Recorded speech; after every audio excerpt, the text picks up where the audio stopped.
तो यहाँ पर हमारे पास अब जो प्रश्न है वो एक्सरसाइज 3.3 का तीसरे नंबर का अंतिम प्रश्न यानी कि 6ठे नंबर का प्रश्न है। और ये जो प्रश्न है क्या है, उम्र पर आधारित है, उम्र से रिलेटेड प्रश्न है, एज से रिलेटेड प्रश्न है। प्रश्न क्या है एक बार पढ़ेंगे ना तो समझ में आएगा क्या है। 5 वर्ष बाद जैकब की आयु उसके पुत्र की आयु से 3 गुनी हो जाएगी और 5 वर्ष पूर्व जैकब की आयु उसके पुत्र की आयु की 7 गुनी हो जाएगी। समझा रहे हैं, भागना मत। उनकी वर्तमान आयु ज्ञात करें। तो जब भी अगर एज वाला प्रश्न हो, 2 या 2 से अधिक व्यक्तियों की एज के बारे में चर्चा अगर किया जा रहा है तो करेंगे वही जो हम करते आए हैं। 2 चर वाले रैखिक समीकरण में अगर इस तरह की समस्या आ रही है तो लास्ट में तुमसे पूछा जाएगा, अगर आयु वाला प्रश्न है कि दोनों की वर्तमान, चूंकि 2 चर वाले रैखिक समीकरण है तो 2 व्यक्तियों की आयु की चर्चा तो कम से कम होगा, तो दोनों की वर्तमान आयु ज्ञात करें। तो 2 व्यक्ति यहाँ पर कौन है, एक तो जैकब है और एक उसके पुत्र है। तो यहाँ पर हल में देखेंगे, अब पूछ रहा है जैकब और उसकी पुत्र की आयु ना, तो यहाँ पर जैकब की आयु लिख लेते हैं। माना कि जैकब की आयु, जैकब का वर्तमान आयु इक्वल टू x वर्ष। और दूसरी बात, पुत्र की वर्तमान आयु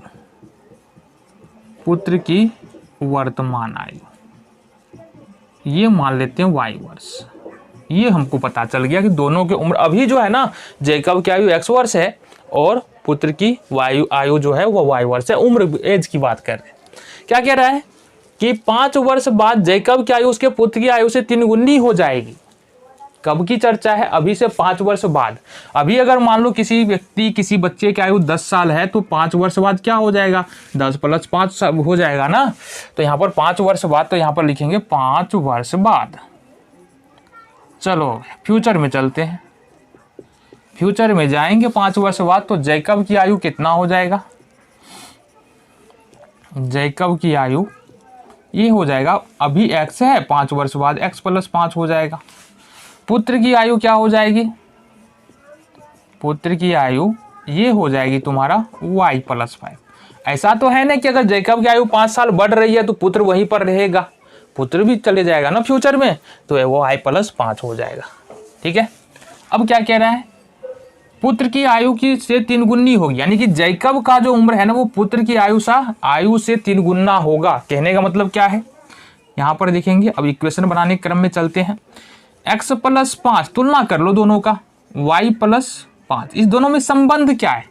जैकब जो है ना 3 गुना है, जैकब की आयु 3 गुनी है। इसका मतलब है अगर दोनों को बराबर करना है तो पुत्र की आयु में क्या करना है, 3 लगाना पड़ेगा। जैसे कि मान लो कि 27 साल का जैकब है, 9 साल का उसका पुत्र है। अगर दोनों को बराबर करना है तो 3 किस में लगाएंगे। देखो जैकब जो है ना मान लो 27 साल का है, पुत्र है 9 साल का। ठीक है, तो इसका 9 का 3 गुना 27 है। अब बराबर करना है तो पुत्र की आयु में 3 लगाएंगे ना। बस यही बताने की कोशिश कर रहे हैं, समझ में आ गया होगा। ये x + 5 हो जाएगा, ये 3y और ये प्लस में 15। x प्लस ना करेंगे, इसको उठा के इधर ले आते हैं अपन, तो ये होगा x प्लस में है -3y, इसको उठा के इधर ले आते, तो ये है 15 और ये उधर जाएगा तो माइनस में हो जाएगा 5। ये हो जाएगा x - 3y = 10। ये समीकरण 1 हो गया। चलो इतनी बातें समझ में आ गई। अब क्या है, 5 वर्ष पूर्व। अब देखो 5 वर्ष पूर्व की बात हो रही है, अभी की बात नहीं हो रही। कब की, तो यहां से लिखेंगे 5 वर्ष पहले। 5 वर्ष पहले जैकब की आयु ये था, अभी x है तो 5 वर्ष पहले x - 5 पास्ट में चला गया जैकब। और पुत्र की आयु अभी y है तो 5 वर्ष पहले y - 5 रहा होगा ना। अभी मान लो 10 साल है, 5 साल पहले 10 - 5। ठीक है, अभी 20 साल है, 5 साल पहले 20 - 5। समझो बात को, आ जाओ जी। अब संबंध क्या है, 5 वर्ष पूर्व जैकब की आयु उसके पुत्र की आयु से 7 गुनी थी। तो जैकब की आयु था x - 5 और पुत्र की आयु y - 5। इस दोनों की तुलना करेंगे, फिर से वही वाला मैटर है। उस समय 7 गुनी आयु का था, अपने पुत्र से 7 गुनी आयु का था जैकब। इसका मतलब पुत्र वाले में 7 लगाना पड़ेगा। ये समझ याद ही कर लो, अगर समझ में नहीं आ रहा है तो याद ही कर लो, पुत्र वाले में ही लगाना है।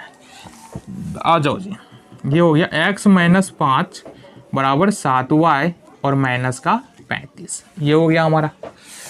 अब क्या करें, कुछ मत करो 7y को इधर ले आओ तो x माइनस 7y बराबर ये -35 है और -5 को दूसरी तरफ लेके जाएंगे ना तो ये हो जाएगा +5। ये हो जाएगा x माइनस 7y बराबर -31। समीकरण नंबर 2 आ गया। देखो कोई समस्या नहीं है अभी तक, चलो बहुत बढ़िया। अब लिखे अब चूंकि प्रतिस्थापन विधि से हल करना है ना तो लिखेंगे समीकरण 1 से। समीकरण 1 से, समीकरण 1 हमने क्या निकाला है, समीकरण 1 हमने निकाला x माइनस 3y बराबर 10। x माइनस 3y बराबर में 10। कुछ नहीं करना है, 3y को शिफ्ट कर दो इधर, अपना काम बन जाएगा। x बराबर 10 माइनस है तो उधर जाकर प्लस हो जाएगा 3y। ये इसको मानेंगे समीकरण नंबर 3। अब ये जो x का मान हमने यहाँ पर निकाला है, क्या करेंगे, x का मान समीकरण 2 में रख देंगे। तो लिखेंगे x का मान समीकरण 2 में रखने पर, तो क्या है ये, जरा बात बताओ हमको। ये है x के जगह पर क्या आ जाएगा, समीकरण 2 पहले लिख लेते हैं। x माइनस 7y बराबर माइनस का 30। ठीक है, ये आ गया। x के जगह पर रखना है हमको 10 प्लस 3y, 10 प्लस 3y और ये है माइनस का 7y। देखो x के जगह पर 10 प्लस 3y आ गया, कितना आ गया, 10 प्लस 3y आ गया। और y के जगह पर तो ये 7y है, ये है ना, तो बराबर में माइनस का 30।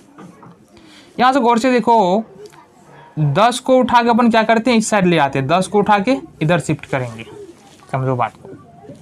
तो 10 को उठा कर इधर ले जाएंगे, ये माइनस में प्लस में है, इधर आके माइनस में हो जाएगा, तो ये तो हो जाएगा अपना -30 है और -10 हो जाएगा। अब अगर -7 में से +3 निकाल दे तो -4y हो जाएगा, -4y। देखो यहाँ से ना -7y + 3y तो -4y हो जाएगा। तो यहाँ से क्या कर सकते हैं, -4y बराबर कितना, -40। अब अगर y बराबर लिखेंगे तो -40 और बट्टे में -4, माइनस से माइनस कैंसिल, 4 दहेगा 40। बबुआ निकल रहा है 10 साल का, यानी कि जैकब का जो पुत्रा है वो कितने साल का है, 10 साल का है। ठीक है, y बराबर क्या था, पुत्र की आयु ना, पुत्र की आयु कितना निकला, 10 वर्ष। अब ये जो हमने y का मान निकाला है, समीकरण 3 खोजो, उसमें रख दो। y का मान समीकरण 3 में रखने पर, समीकरण 3 देखो यहाँ पर है, x बराबर 10 प्लस 3y, x बराबर 10 प्लस 3 गुने y का मान जो निकाले वो निकाले हैं 10। x बराबर 10 और ये 30 होगा ना, 10 दिया 30, 30 10 40। तो ये x का वैल्यू निकला 40। मतलब बबुआ जो है ना, जैकब जो है वो 40 साल का है और बाबू जो है उसका बेटा पुत्रा वो 10 साल का है। ठीक है, अब देखो प्रश्न हमारा सही है कि नहीं सही है, इसको चेक कर लेते हैं। x माइनस 3y बराबर क्या निकला था, 10। x माइनस 3y बराबर 10, ये है। तो x का मान क्या निकला, 40 माइनस 3y इंटू 10 बराबर 10। सॉल्व करो, 40 माइनस 30 बराबर 10। 40 में से 30 निकाले, कितना हो गया, 10 बराबर 10। देखो दोनों LHS और RHS दोनों ही क्या आ रहा है यहाँ पर, बराबर आ जा रहा है x और y का मान रखने पर। इसका मतलब जो वैल्यू हमने निकाला है यहाँ पर वो बिल्कुल सही है। ठीक है, तो यहाँ पर कौन सा एक्सरसाइज खत्म होता है अपना, ये वाला एक्सरसाइज 3.3। देखेंगे अगले एक्सरसाइज का इंट्रोडक्शन वीडियो, अध्याय।